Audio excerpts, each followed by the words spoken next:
Salamat po, Daddy. Maraming salamat sa inyo ni Mami. Akala ko wala nang maniniwala sa akin. Akala ko panalo na si Vanessa at habang buhay niya nang gagamitin ang mukha ko sa kasinungalingan. Umiiyak si Talea habang yakap-yakap siya ng kanyang daddy.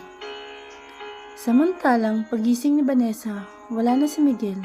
Nakaalis na ito at nagmamadali siyang bumangon para mag-shower. Nagmamadali siya dahil gusto niyang puntahan si Talea sa bahay ni Veronica. Hindi siya papayag na hindi niya mapaalis si Talea. Nagplano na rin siya kung paano niya madispatcha si Carlos.